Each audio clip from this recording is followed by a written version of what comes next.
Algérie. Voici les clés pour comprendre la guerre des militaires contre le Maroc. La junte militaire a perdu sur tous les plans et veut à tout prix couvrir ses déboires en provoquant une guerre contre le Maroc. Les caporaux en chef ont été boudés par le Conseil de sécurité, humiliés par la France, lâchés par la Russie et critiqués par l'UE. Le régime militaire algérien a usé et abusé de toutes les manœuvres dilatoires en propagande médiatique pour attirer le Maroc dans la guerre. Le quotidien Al-Hadat Al-Maghribia rapporte, dans son édition du vendredi 5 novembre, que la junte militaire algérienne croit qu'une guerre avec le Maroc couvrira ses déboires, ses crises internes et ses tensions avec plusieurs pays. Aveuglés par leur haine viscérale contre le royaume, les caporaux en chef croient que leurs velléités bellicistes seront payantes en s'accrochant à la locomotive de la Russie et de l'Iran. Ils ignorent que la stratégie des alliances et de l'alignement repose sur une autre logique.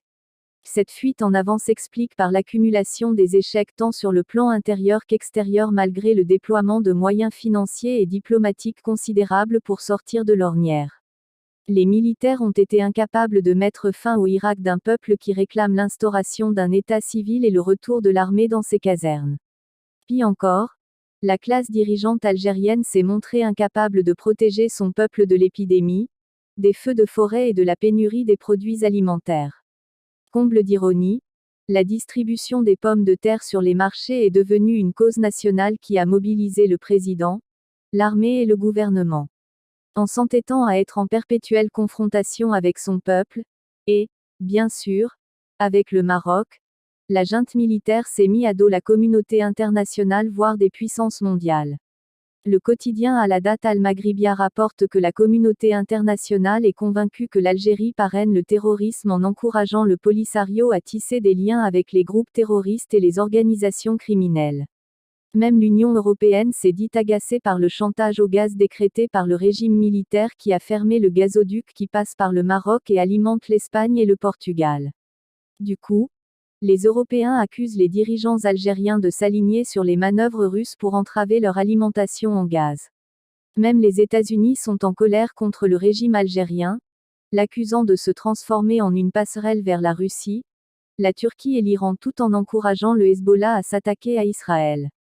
Mais c'est le président français Emmanuel Macron qui, très irrité par les manœuvres et les déclarations de haine envers son pays, a donné le coup de boutoir le plus blessant à la junte militaire. L'Algérie, a-t-il dit, est un enfant abandonné de l'histoire et le président Tebboune est pris en otage par l'armée. Mais c'est contre le Maroc que les caporaux en chef algériens ont mobilisé toutes leurs armes, au sens propre, financières et diplomatiques pour tirer sur le royaume.